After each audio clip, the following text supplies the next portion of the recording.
Главный орган по реформированию судебной системы, Совет по отбору судей, не работает уже 8 месяцев. Бывший состав был обвинен в коррупции, и отбор служителей Фемиды пришлось приостановить. За это время образовалось 115 вакансий. Кто-то из судей вышел на пенсию, кого-то поймали на взятках. В Верховном суде не хватает 5 судей, в Конституционной палате 3, в городском суде нет 10 судей, почти в каждом районном или областном суде есть вакансии. Это к чему приводит? К увеличению нагрузки на работающих судей, соответственно, и к снижению качества их работы. Однако легитимность работы нового совета сейчас под большим вопросом. По закону состав органа должен был утверждаться единым списком. Однако Джигурку Кинеш, мотивируя необходимостью скорее возобновить реформы, утвердил только 20 членов из 24. По остальным кандидатам коалиционное большинство до сих пор не может прийти к единому мнению. Еще одна причина, по которой правозащитники не торопятся называть Совет по отбору судей беспристрастным органом, это переизбрание ряда бывших представителей. Ходят даже слухи, что место в Совете некоторые из кандидатов себе просто купили. Озвучивались даже суммы взяток. Конечно, такие слова нам портят настроение, потому что мы тоже стараемся, чтобы судебная система работала чисто, и такие явления не приведут нас ни к чему хорошему. Поэтому это должно стать уроком для Совета по отбору судей. Совет сегодня собрался на первое заседание, и поэтому обсуждались только организационные вопросы.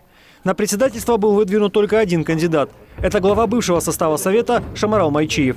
Члены органа решили переизбрать его повторно. К основной работе Совет по отбору судей приступит через неделю. До Нового года они планируют объявить конкурс на 5 вакансий в Верховном суде. Из-за бардака в судебной системе пришлось менять некоторые законы. И теперь Совет будет избирать кандидатов только в 2 этапа. В первом туре изучения документов, во втором собеседования.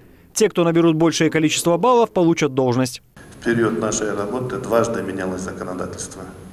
И вот последнее изменение коснулось 3-го тура, это голосование. Потому что наиболее часто нас обвиняли, что не по баллам отбирались судьи, а по голосованию. Сейчас я думаю, что когда мы начнем работать в этой части, в первую очередь нам необходимо продумать нормативные акты, которые регулируют нашу деятельность. Особой активности на первом своем заседании члены Совета не проявили.